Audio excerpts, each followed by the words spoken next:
The evolution of violence. How the mafia became the elite, armed and polished. They say civilization replaced violence with law. But look closer, and you'll see the law still packs heat. It just hides the gun in a holster called legitimacy. From clubs to contracts. Long before banks and boardrooms, there were clubs and fists. The first rulers weren't wise, they were tough.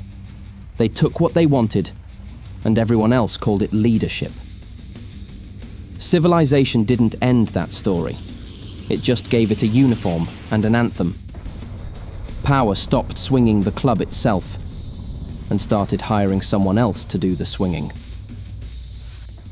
Outsourcing the fist. Every modern boss still has muscle. It's just on payroll. A billionaire doesn't break kneecaps, his lawyers do. A mafia boss doesn't shoot, his soldiers handle it. Both rely on the same principle. Credible threat of force. Even the yogic executive who preaches peace has a squad of bodyguards and panic buttons. Self-defense, of course. Violence never went away. It got delegated. The state. Violence Incorporated. The state calls it the monopoly on violence.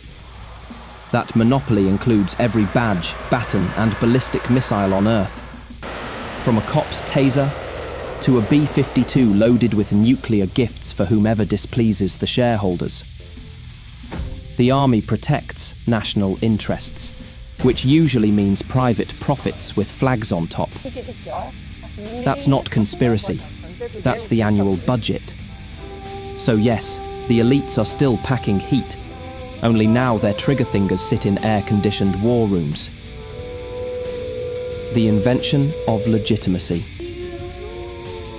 Once they learned to file paperwork, brutality became respectable. Break a law, you're a criminal. Write the law, you're an entrepreneur. Extortion renamed itself policy. Money laundering became investment. Protection rackets evolved into national defense. Rebranding through bureaucracy. The oldest magic trick in town. Philanthropy with a holster. They host galas for peace, while escorted by men with earpieces. They fund hospitals, then sell the drugs that keep them full. They say violence solves nothing, yet their safety, their wealth, their power, all rest on men with guns.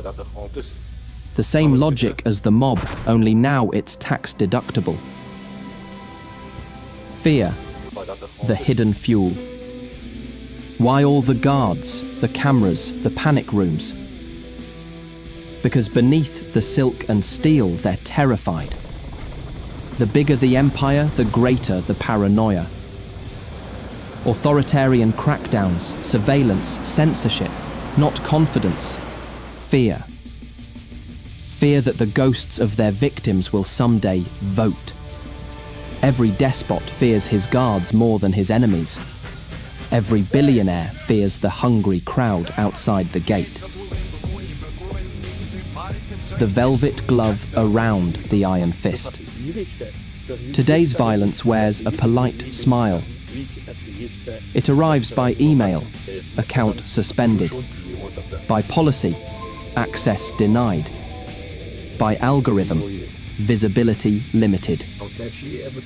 No blood, no bodies, just quiet obedience. But behind every polite letter lies the same ancient promise.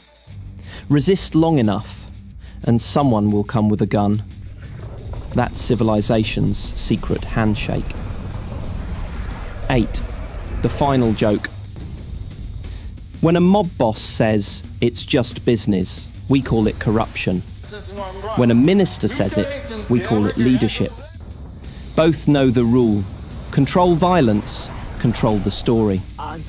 The elites didn't outgrow brutality, they perfected it. They made it clean, contractual, and deniable. Their weapons come with serial numbers and invoices, not fingerprints. Their wars come with logos and jingles.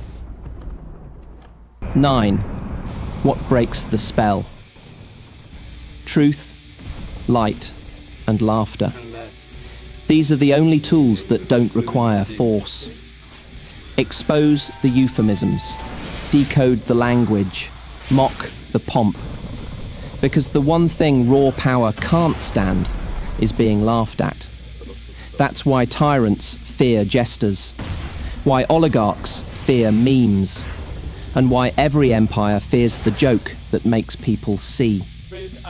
So yes, finding fault with the elite is like telling the mafia that violence is bad. They'll laugh, maybe worse. But laugh back, louder, and the spell starts to crack.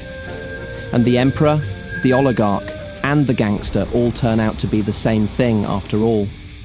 Different brands of the same bully.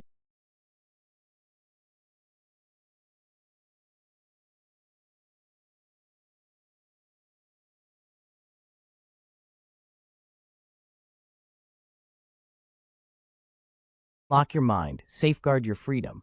Think critically today.